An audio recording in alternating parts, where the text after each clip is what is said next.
The members who want to speak on the motion may please give their name. Prime Minister Imran Khan, policy statement, please.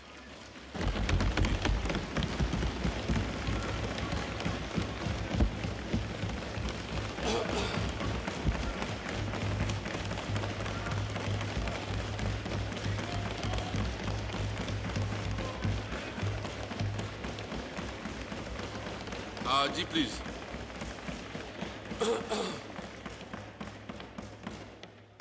बिस्मिल्लाहिर्रहमानिर्रहीम। जनाब speaker,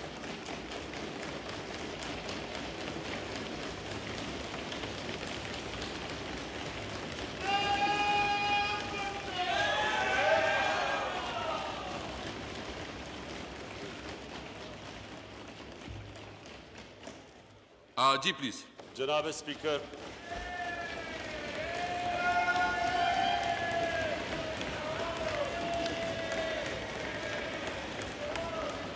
Order in the house, please.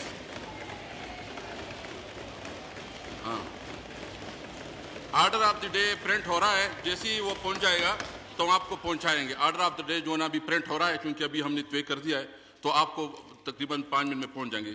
Prime minister साहब please. जी speaker साहब, आज का जो joint session है, मेरे ख्याल में लोगों को इसकी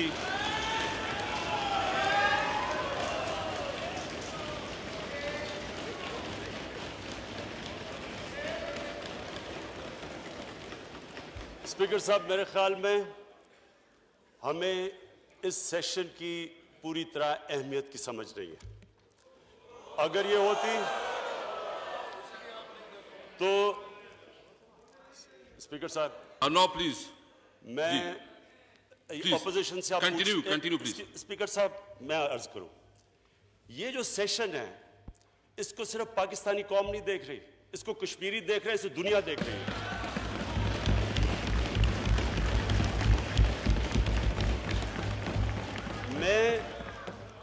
मैं बड़े अपनी ऑपोजिशन से रिक्वेस्ट करता हूं, अगर ये चाहते हैं इस तरह इस सेशन को डिस्टर्ब करना है, मैं बैठ जाता हूं। मैं इससे बैठ जाता हूं कि इधर से सिग्नल जाना चाहिए कि सारी कौम इकट्ठी है।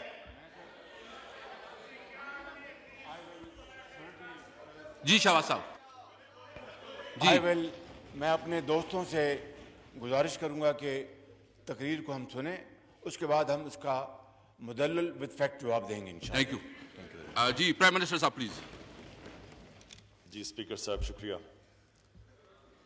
स्पीकर साहब, इसकी अहमियत कश्मीरियों के लिए नहीं सिर्फ इस सेशन की, इसकी अहमियत सिर्फ पाकिस्तान के लिए नहीं, ये जो रिपरकशंस इंडिया ने जो कल फैसला किया, ये सारी दुनिया पे इस पर रिपरकशंस जा सकते हैं, इसलिए ये बड़ा इंपॉर्टेंट है। और मैं फिर से रिक्वेस्ट करता हूँ कि आराम से तहम्मुल से सुने, बिकॉज ये बड़ी इंपॉर्टेंट मैसेज आज यहाँ से जानी है। जब हमारी हुकूमत आई तो जो मेन प्रायोरिटी मेरी हुकूमत की थी वो ये कि पाकिस्तान में गुर्बत ख़त्म की जाए, कम की जाए। उसके लिए हमने फैसला किया कि सबसे इंपॉर्टेंट चीज़ ये थी कि अपने सारे जो नेबर्स थे उनसे ताल्लुकात ठीक किया जाए, क्योंकि जब तक टेंशन रहती है, इंस्टेबिलिटी रहती है, और जो हम वॉर ऑन टेरर के 15 साल से गुजरे, तो सबसे बुरा इम्पैक्ट इन्वेस्टमेंट पे पड़ता है, ग्रोथ रेट पे पड़ता है, और गुर्बत, लोगों को आप गुर्बत से नहीं निकाल सकते। तो लिहाजा सारे नेबर्स से मैंने रीच आउट किया। मैंने हिंदुस्तान से आते साथ ही उनको कहा कि आप एक कदम हमारी तरफ लेंगे, 2 कदम हम आपकी तरफ आएंगे। मैंने अफ़गानिस्तान को अप्रोच किया कि जो भी हमारी मिसअंडरस्टैंडिंग्स है माजी की, हम एक नया चैप्टर खोलना चाहते हैं। ईरान से ईरान गया, उनसे बात की, वहाँ मसले थे। चाइना से तो हमारे ताल्लुकात हमेशा अच्छे रहे हैं। फिर बाकी मुल्कों में भी गया, और आखिर में जो अमेरिका की ट्रिप थी वो भी ये कोशिश करने गए कि जो भी हमारे माजी में इश्यूज आए वो हम ख़त्म करें, ताकि पाकिस्तान को स्टेबिलिटी मिले और पाकिस्तान प्रोग्रेस करे, ग्रोथ रेट बढ़े, इन्वेस्टमेंट आए, ताकि हम लोगों को गुर्बत से निकाल सकें। तो मैंने जब नरेंद्र मोदी से जब शुरू में आके बात की तो उन्होंने खदशात के जाहिर किए कि जी हमारे खदशात हैं, आपके पास ट्रेनिंग कैंप्स हैं, आपके पास फलानी चीज़ें हैं। तो मैंने उनको तब समझाया कि हमारे मुल्क में एक 2014 में जब आर्मी पब्लिक स्कूल का जब एक बहुत तकलीफ दह सानिया हुआ था, तो सारी पॉलिटिकल पार्टीज एक पेज पे आ गई और हमने एक नेशनल एक्शन प्लान पे साइन किया, जिसके अंदर हमने ये फैसला किया कि कोई मिलिटेंट ग्रुप पाकिस्तान से ऑपरेट नहीं करेंगे। मैंने उनको समझाया इस चीज़ का। उसके बाद हमने कोशिश की उनसे डायलॉग शुरू करने की, और हमने रियलाइज़ किया कि वो इंटरेस्टेड नहीं थे। उसके बाद पुलवामा हो गया। जब पुलवामा हुआ तो हमने पूरी कोशिश की उनको समझाने की कि इसमें पाकिस्तान का कोई हाथ नहीं था, लेकिन हमें तब भी एहसास हो गया कि उनके इलेक्शंस थे और वो अपने इलेक्शंस के लिए उन्होंने पाकिस्तान को स्केपगोट बनाना था और कश्मीर की अवाम के ऊपर जो जुल्म हो रहे थे उनसे दुनिया की नज़र उठानी थी। तो उन्होंने सारे जो कदम लिए वो लिए इसलिए अपने मुल्क में वॉर हिस्टेरिया क्रिएट किया। सिर्फ मकसद उनका ये था कि पाकिस्तान को स्केपगोट बनाएं और अपनी इलेक्शन के अंदर ये एंटी पाकिस्तान सेंटिमेंट पैदा करके और वो जीते। डोसियर बाद में भेजा और अपने प्लेन्स पहले पाकिस्तान भेज दिए। अल्लाह का शुक्र है कि पाकिस्तान की एयरफोर्स ने सही जवाब दिया, और फिर जब उनका पायलट हमने पकड़ा हमने फौरी वापस कर दिया, बताने के लिए कि पाकिस्तान की कोई इंटेंशन जंग की नहीं है। उसके बाद हम चुप करके बैठ गए और हमने सोचा कि हिंदुस्तान में इलेक्शंस हो जाएं, और जब इलेक्शंस हो जाएंगे उसके बाद हम फिर रिज्यूम करेंगे बातचीत। इलेक्शंस हो गए, उसके बाद हमने कोशिश की, और मुझे याद है जब हम बिश्केक में एक एससीओ की कॉन्फ्रेंस थी, उधर हमने जब इनका रवैया देखा तो हमने फैसला किया कि ये हमारी कोशिशें अमन के लिए जो कोशिशें हैं उसको गलत समझ रहे हैं, ये उसको कमजोरी ले रहे हैं। तो हमने तब फैसला किया कि अब हम इनसे आगे बातचीत नहीं करेंगे। जब प्रेसिडेंट ट्रंप से मैं मिला तो मैंने इसी को सामने रखते, क्योंकि बायलैटरल तो आगे इशू बढ़ नहीं रहा, तो उनको मैंने इनवाइट किया कि ये एक हॉटस्पॉट है दुनिया में, सारा 1 अरब लोग जो बड़े सगीर में हैं वो हॉस्टेज हैं इस कश्मीर इशू से। तो मैंने रिक्वेस्ट की कि आप बीच में पड़ जाएं, गुड फेथ में। इंडियन रिस्पॉन्स आपके सामने था। अब जो ये हुआ है, जो इन्होंने कल किया है, मैं इस हाउस के सामने जो आज बात रखना चाहता हूं वो ये कि ये मुझे तब भी जब हम बिश्केक में थे तब ही हमें अंदाजा हो गया था कि इनका कोई इंटरेस्ट नहीं है हमारे से बातचीत करने का, और मैं जो सस्पेक्ट करता था वो चीज कल सामने आ गई। ये जो कल इन्होंने किया है ये कोई एकदम प्लान करके नहीं किया, ये इनके इलेक्शन का मैनिफेस्टो था, और ये अगर आप देखें तो ये इनकी आइडियोलॉजी है। स्पीकर साहब, ये नजरिया इनका, ये नजरिया बेस है आरएसएस के नजरिए के ऊपर। इनके जो फाउंडिंग फादर्स थे आरएसएस के, गोलवाकर एक और उनके कई, उनकी आप पढ़ लें कि उनकी क्या आइडियोलॉजी है, जिस आइडियोलॉजी के सामने हम खड़े हैं। उनकी आइडियोलॉजी ये थी कि मुसलमानों को वो हिंदुस्तान से एथनिक क्लेंस करेंगे। उनकी आइडियोलॉजी ये थी कि ये जब आज़ादी मिलेगी ये सिर्फ हिंदुओं का हिंदुस्तान होगा। उन्होंने कभी भी ये नहीं सोचा कि ये सब जितने भी लोग वहाँ हिंदुस्तान में बसते थे, जितनी भी अकलें थी, ये सबका पाकिस्तान होगा। उनकी आइडियोलॉजी ये थी, और आज भी आप इनके फाउंडिंग फादर्स जो आरएसएस की उनकी किताबें पढ़ लें, इनकी बड़ी क्लियर आइडियोलॉजी थी कि ये सिर्फ हिंदुओं के लिए इंडिया है, हिंदू राज था। और एक उनके अंदर एक मुसलमानों के खिलाफ तासुब था। और वो क्यों था? वो रिजेंट करते थे कि इन्होंने 500-600 साल हिंदुस्तान पे हुकूमत की, और जब अंग्रेज जा रहा था तो ये सोच रहे थे कि अब वक्त आया है कि मुसलमानों को हम हिंदुस्तान में दबा के रखें, सेकंड क्लास सिटीजन रखें। स्पीकर साहब, आज हम कायदे आज़म मोहम्मद अली जिन्ना को ट्रिब्यूट पे करें, क्योंकि वो पहले इंसान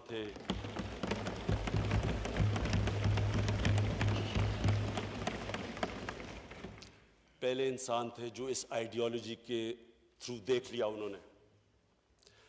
कायदे आज़म मोहम्मद अली जिन्ना हिंदू मुस्लिम यूनिटी के एम्बेसडर समझे जाते थे। उनकी सारी जिंदगी ऐसी थी नहीं कि वो किसी के दीन या किसी के रेस की वजह से तासुब रखें। कायदे आज़म की एक पूरी लाइफ हमारे सामने है। समझने की बात यह है कि कैसे कायदे आज़म जैसा इंसान जिसके लिए जो इस सब चीज़ों से ऊपर थे, वो आज़ादी चाहते थे अंग्रेज से, क्या वजह थी कि कायदे आज़म जैसा इंसान आखिर में उसने फैसला किया कि पाकिस्तान बनना चाहिए। और जब आप 1920s के अंदर कायदे आज़म की तकरीरें पढ़े, जब वो अलहदा हुए कांग्रेस से, तो मुसलमानों को कहते रहे कि तुम्हें नहीं पता कि ये क्या होने जा रहा है, ये ब्रूट मेजॉरिटी के अंदर मुसलमानों को दबाया जाएगा, तुम अंग्रेज की गुलामी के बाद ये हिंदू राज की गुलामी करोगे। ये कायदे आज़म की आप तकरीरें आज भी आप पढ़ें, हमें लोगों को बताना चाहिए कि वो कितना बड़ा ज़हन था जो समझ बैठा था कि किस तरफ जा रही है गेम। कायदे आज़म मायूस होकर इंग्लैंड गए, वापस आए, और अगर 1937 का इलेक्शन में जो कायदे आज़म कह रहे थे वो पब्लिक के अंदर सामने ना आता, मुसलमानों के सामने, तो ये पाकिस्तान ना बनता। 1937 के इलेक्शन में सारे मुसलमानों को अमली तौर पे नजर आ गया कि जो कायदे आज़म कह रहे थे वो सच है। किसी मुस्लिम लीडर को मिनिस्ट्री में नहीं शामिल किया गया।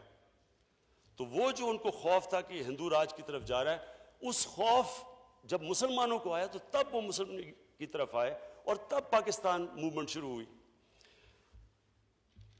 आज वो लोग हिंदुस्तान में जो कि टू नेशन थ्योरी में नहीं मानते थे, मैं जब इंडिया में कई कॉन्फ्रेंसेस पे गया हूं तो कश्मीरी लीडरशिप के वो लोग, मुझे अच्छी तरह याद है, वो कहते थे कि बड़ा गलत हुआ पाकिस्तान बना, मानते ही नहीं थे। आज मैं उनके मुंह से सुन रहा हूं कि कायदे आज़म की जिन्ना की टू नेशन थ्योरी ठीक निकली। आज वो लोग कह रहे हैं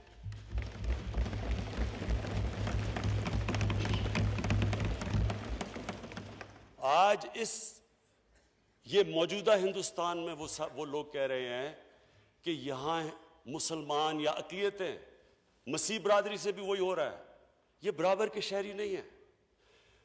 और स्पीकर साहब, इसी में मैं कायदे आज़म की अब बात करना चाहता हूँ, सिर्फ छोटी सी ये कि कायदे आज़म ने जब 11 अगस्त की तकरीर की, जो फेमस तकरीर है कि सब आज़ाद हैं अपनी इबादत गाहों में जाने के लिए, और हम गलती से कहते हैं कि जी ये कायदे आज़म सेकुलर थे।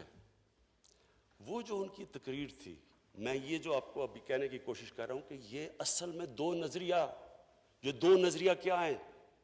एक तो नजरिया आपके सामने आ गया है कि रेसिस्ट नजरिया है, मुसलमानों को इक्वल नहीं मानते, हिंदुओं का वो चाहते हैं हिंदुस्तान। दूसरा नजरिया जिसके ऊपर पाकिस्तान बना था, जो कायदे आज़म का नजरिया था, वो ये नजरिया था कि यहां सब बराबर के इंसान होंगे। और वो नजरिया किधर से लिया था? वो मदीना की रियासत से लिया था। वो नबी सल्लल्लाहु अलैहि वसल्लम की सुन्नत पे चले थे।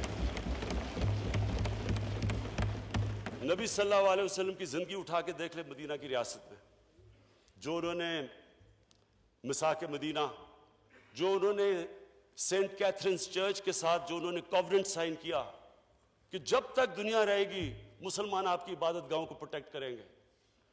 नबी सल्लल्लाहु अलैहि वसल्लम की स्पीच जो उन्होंने आखिरी खुतबा दिया, आखिरी खुतबा में उन्होंने कहा कि हम सब आदम की औलाद हैं, हमारा रंग जो भी हो, हम एक हजरत आदम की औलाद है, यानी इंसानों रेसिज्म को रिजेक्ट किया, इंसानों में फर्क नहीं था।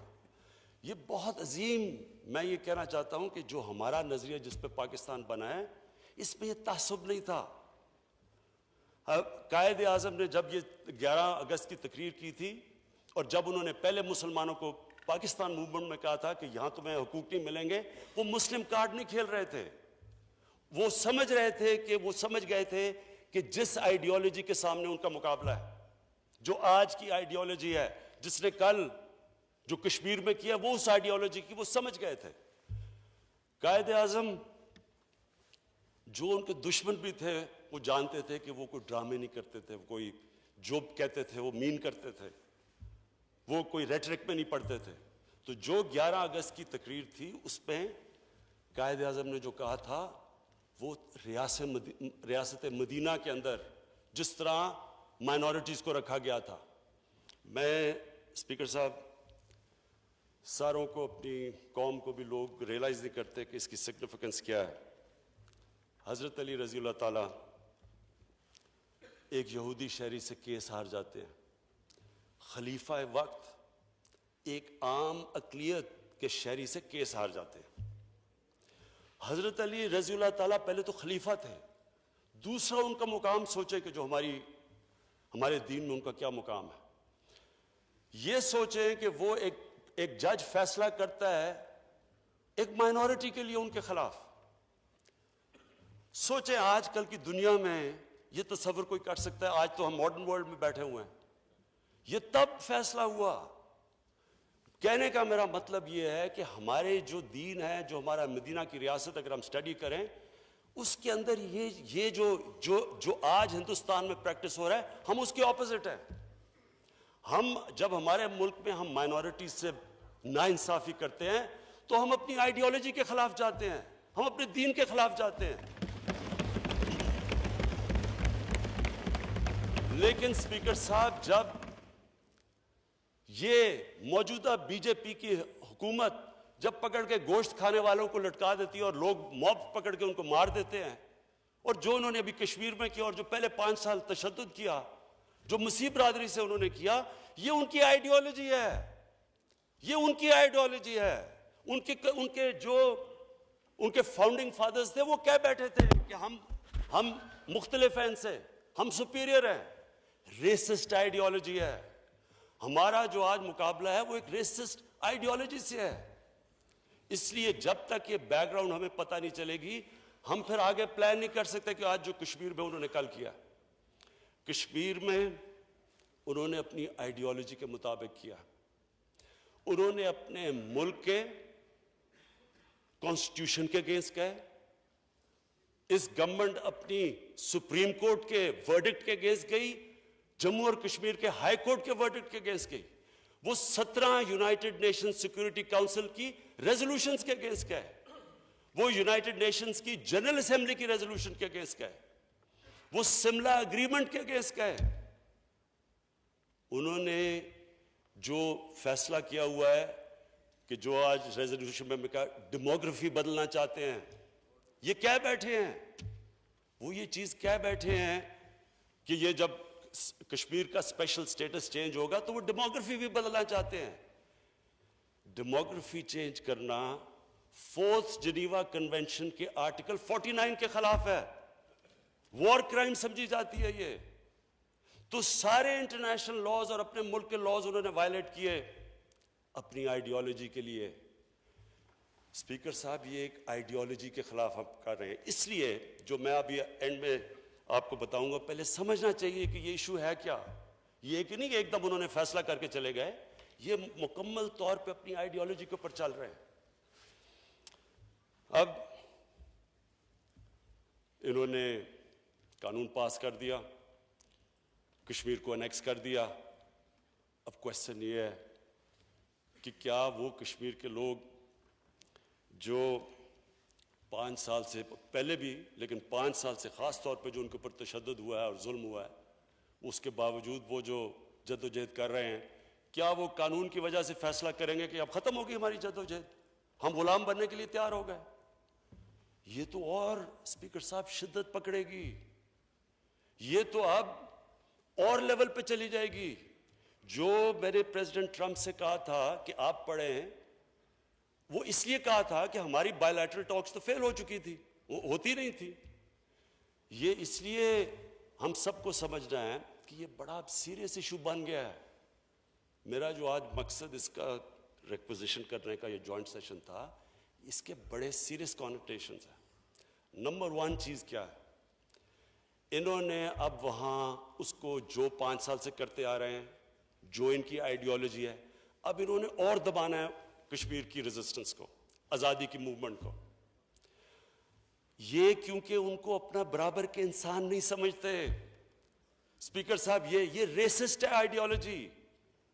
ये अगर वो अपने बराबर के इंसान समझते तो वो कोई डेमोक्रेटिकली कोशिश करते, कोई मूवमेंट चलाते, कोई लोगों को अपने पॉइंट ऑफ व्यू पे लेके आते। वो माइट इज राइट पावर इस्तेमाल कर रहे हैं, वो इनको क्रश करने की कोशिश करेंगे, और जब वो क्रश करेंगे रद्द अमल आएगा। पुलवामा टाइप इंसिडेंट होगा, पुलवामा टाइप इंसिडेंट होगा। मैं आज पेशन गोई करता हूं, इन्होंने वही करना है जो पहले इन्होंने किया। इन्होंने दुनिया ने कहना जी पाकिस्तान से दहशतगर्दी आई, जबकि सबको पता है कि पुलवामा में पाकिस्तान को कोई लेना देना नहीं था, इनको भी पता है। तो अब जब ये उनको ओप्रेस करेंगे और ज्यादा जुल्म करेंगे, उसका जब रद्द अमल आएगा, मैं आज कह रहा हूं, इसलिए ये सीरियस है। इन्होंने हमें ब्लेम करना है, इन्होंने एक और भी चीज करनी है। इन्होंने, मुझे अब खौफ है कि इन्होंने कश्मीर में एथनिक क्लेंजिंग करनी है। इन्होंने वहां लोगों को कोशिश करना है कि लोग वहां से निकाले ताकि दूसरी मेजॉरिटी हो जाए और वो जो बाकी लोगों को गुलामी के लिए दब जाएं। ये सारी जब चीजें करेंगे और ये पाकिस्तान को ब्लेम करेंगे, इसके बहुत सीरियस कॉन्सिक्वेंसेस हैं। क्योंकि मुझे पता है जब पुलवामा में, जब इन्होंने पुलवामा के बाद जब हिंदुस्तान ने अपने जेट्स भेजे और रात को बालाकोट के ऊपर बॉम्बिंग हुई, तो हमारी 3 बजे बातचीत हुई, सुबह के 3 साढ़े 3 बजे। आर्मी चीफ थे, एयरफोर्स चीफ थे। अब उस वक्त हम ये सोच रहे थे कि क्या लोग कैजुअल्टीज हुई, क्या पाकिस्तानियों का खून हुआ। हमने जब पता चला कि अभी तक कोई कैजुअल्टीज की फिगर नहीं है, तब हमने फैसला किया कि अभी नहीं करेंगे, और हम एक टोकन अगले दिन वही करेंगे जो उन्होंने हमारे आगे बॉम्बिंग करके चले गए। लेकिन अगर स्पीकर साहब हमारी कैजुअल्टीज होती तो हमारी एयरफोर्स ने भी लॉक इन किए हुए थे उनके टारगेट्स जिधर उनकी कैजुअल्टीज होनी थी। और मैं बार बार उसके बाद, पुलवामा के बाद, इनको कहता गया कि 2 न्यूक्लियर आर्म कंट्रीज ऐसी रिस्क नहीं ले सकते। हम अपने मसले डायलॉग से हल करें। मैं आज आपको कह रहा हूं कि जब ये सिचुएशन होगा, ये किसी के कंट्रोल में नहीं होगा। इनकी जो माइंडसेट है, और मुझे इनके अंदर एक तकब्बुर नजर आता है जो हर रेसिस्ट में नजर आता है। ये जो सुपीरियर, जो आज वाइट सुप्रीमिस्ट हैं, जो आगे गोलियां मार देते हैं लोगों को, अमेरिका और ये बाहर के मुल्कों में, ये एक अजीब माइंडसेट है। ये सुपीरियरिटी में बिलीव करता है, रेशियल सुपीरियरिटी में, और ये इस तकब्बुर के अंदर ये कर सकते हैं। इन्होंने फिर आजाद कश्मीर में कुछ करना है, रद्द अमल आएगा। अगर इनके ऑपरेशन की वजह से कुछ हुआ, इंसिडेंट हुआ पुलवामा टाइप, इन्होंने एक्शन लेना है, हम उसको जवाब देंगे। ये हो नहीं सकता कि ये अगर पाकिस्तान में अटैक करेंगे हम उसका जवाब ना दें, हम जवाब देंगे। उसके बाद क्या होगा, मजीद वो और आगे बढ़ सकती है, वो भी जवाब देंगे, हम भी देंगे। उसके बाद क्या हो सकता है, कन्वेंशन वॉर हो सकती है। कन्वेंशनल वॉर अगर हो गई फिर क्या होगा, 2 नतीजे हो सकते हैं। वॉर हमारे खिलाफ भी जा सकती है, हमारे लिए भी जा सकती है। अगर हमारे खिलाफ वॉर जाती है तो फिर हम क्या करेंगे। फिर स्पीकर साहब, इसी हॉल में मैंने कहा था हमारे पास 2 रास्ते हो जाएंगे, एक बहादुर शाह जफर और दूसरा टीपू सुल्तान का रास्ता। एक रास्ता वो कि हाथ खड़े करके हम हार मानने की करेंगे, दूसरा रास्ता टीपू सुल्तान का कि आखिरी खून के कतरे तक हम मुकाबला करेंगे।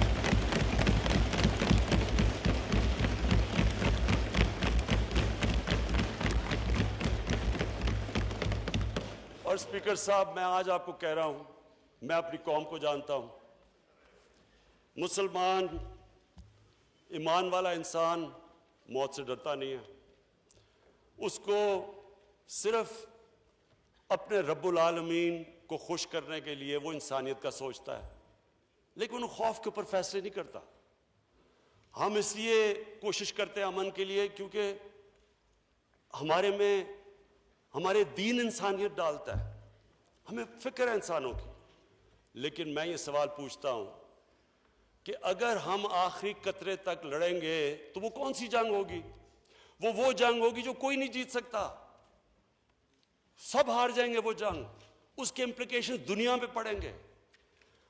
अब अगला सवाल ये है कि क्या ये मैं जिस तरह कहते हैं न्यूक्लियर ब्लैकमेल कर रहा हूं? मैं न्यूक्लियर ब्लैकमेल नहीं कर रहा, मैं कॉमन सेंस को अपील कर रहा हूं। Hope for the best, be prepared for the worst. क्या दुनिया वर्स्ट के लिए प्रिपेयर्ड है? अगर ये दूसरी तरफ चली जाती है तो क्या दुनिया प्रिपेयर्ड है इसके लिए? इसलिए ये टाइम है एक्शन लेने का।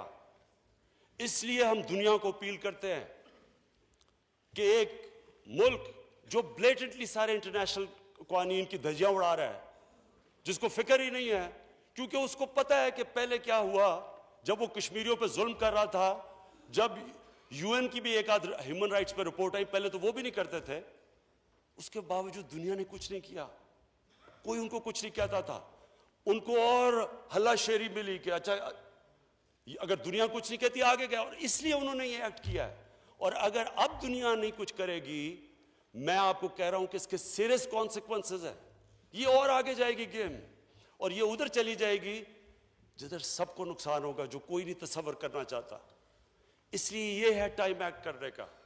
मैं इस हिस्ट्री तारीख का जो ये पीरियड है, मैं इसको वो पीरियड समझता हूं जो एक बहुत बड़ी रेसिस्ट रजीम थी, जो हिटलर का जर्मनी था, जो नाज़ी पार्टी थी, जो ये पार्टी इनकी हरकतें कर रही है वो नाज़ी पार्टी करती थी। अभी मैं इलेक्शन की रिपोर्ट्स पढ़ रहा था, इनकी पार्टी ने वो हरकतें की हैं इलेक्शन के अंदर जो नाज़ी पार्टी करती है। इन्होंने जो इस वक्त हिंदुस्तान की ऑपोजिशन है उसको दीवार से लगा दिया है, क्योंकि इन्होंने हर चीज की है, हर वो चीज की है, कंट्रोल किया, वो इन्होंने चीजें की हैं जो कि हिंदुस्तान की डेमोक्रेसी के अलावा जो सारा हिंदुस्तान का कैरेक्टर था, जो इनके बड़े बड़े फाउंडिंग फादर्स महात्मा गांधी, जवाहरलाल नेहरू, उस सारी सेकुलरिज्म को वो हिट कर रहे हैं।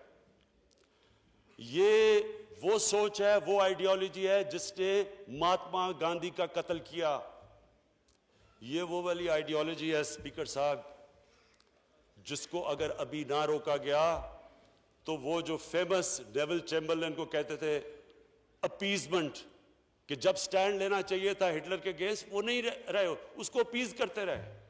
अगर दुनिया आज एक्ट नहीं करेगी, अगर दुनिया जो सो कॉल्ड डेवलप वर्ल्ड है, जो एडवांस्ड वर्ल्ड है, वो अपने बनाए हुए कानून को अपहोल्ड नहीं करेगी, तो ये आगे किधर जाएगी बात? फिर हम जिम्मेदार नहीं है। हम इसलिए आज खड़े हैं यहाँ सार, और ये सारा सेशन बुलाया है कि ये एक उस सतह पे जा रही है अब जो सारी दुनिया को नुकसान पहुंचा सकती है। तो मैं अपनी गवर्नमेंट से वाज़ेह करता हूं कि हम हर फोरम के ऊपर इसको लड़ेंगे। यूनाइटेड नेशन सिक्योरिटी काउंसिल के ऊपर हम सोच रहे हैं कि हम इंटरनेशनल क्रिमिनल कोर्ट में कैसे यूनाइटेड नेशन सिक्योरिटी काउंसिल के जरिए जा सके, ये स्टडी कर रहे हैं। जनरल असेंबली में ये रेज करेंगे, हेड्स ऑफ स्टेट से ये बात करेंगे, हर फोरम के ऊपर मीडिया पे इस चीज़ को उठाएंगे, दुनिया को बताएंगे कि ये जो आज मॉडर्न वेस्टर्न वर्ल्ड जिन वैल्यूज़ के ऊपर खड़ी है, जो वो कंडेम करती है माजी में, जिसको नाज़ी पार्टी का कहते हैं कि जो उन्होंने जुल्म किया और तब कभी नहीं होना चाहिए, हम फिर उस तरफ जा रहे हैं सिर्फ इसलिए कि ज़्यादातर मुसलमान, बल्कि ज़्यादा मुसलमानों को नुकसान हो रहा है हिंदुस्तान में, इसलिए बदकिस्मती से दुनिया रिस्पॉन्ड नहीं कर रही। लेकिन आखिर में ये सारी दुनिया को इस जुल्म का नुकसान होगा। कश्मीर की जो मूवमेंट है वो क्रश एक पार्लियामेंट्री लेजिस्लेशन से नहीं हो सकती। कश्मीरियों के साथ सारा पाकिस्तान नहीं, मुसलमान दुनिया की आवाज है आज।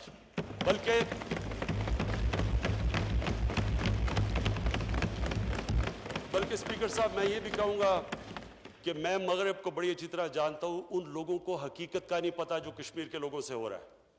मैं जिम्मेदारी लूंगा, मेरी पार्टी लेगी, हम दुनिया के मगरब में जाके लोगों को बताएंगे कि जिस तरह का जुल्म कश्मीर पे वहां हो रहा है और हिंदुस्तान के अंदर ओवरऑल जो माइनॉरिटी और मुसलमानों से हो रहा है, ये सारे वो वैल्यूज हैं जो वेस्टर्न वर्ल्ड कहती है कि हम अपहोल्ड करते हैं, उनकी खिलाफ वर्जी हो रही है। इसलिए ज्यादातर उनको पता नहीं है, इनको इश्यूज का नहीं पता कि इस वक्त कश्मीर में क्या हो रहा है। हमारा काम है दुनिया में इसको उठाएं और लोगों को बताएं कि ये आप एक तरफ कहते हैं कि जनाब न्यूक्लियर की ब्लैकमेल ना करो, लेकिन ये तो आप अगर इसको लॉजिकली फॉलो करेंगे ये तो तबाही की तरफ जा रहे हैं। या तो ये एक्सपेक्ट करेंगे हम आराम से पाकिस्तान कबूल कर लें जी कि ये बीजेपी हुकूमत की सुपीरियर रेशियोलिटी और हम मान लेते हैं इनको सुपीरियर, वो तो हम मानेंगे नहीं। तो जब वो नहीं मानेंगे तो दूसरा कोर्स तो कोलिशन का है, और वो फिर से मैं रिपीट करता हूं, वो सिर्फ यह सब कॉन्टिनेंट तक नहीं उसका इफेक्ट जाएगा, वो सारी दुनिया का उसके ऊपर इफेक्ट जाएगा। शुक्रिया। जनाब शहबाज शरीफ साहब प्लीज।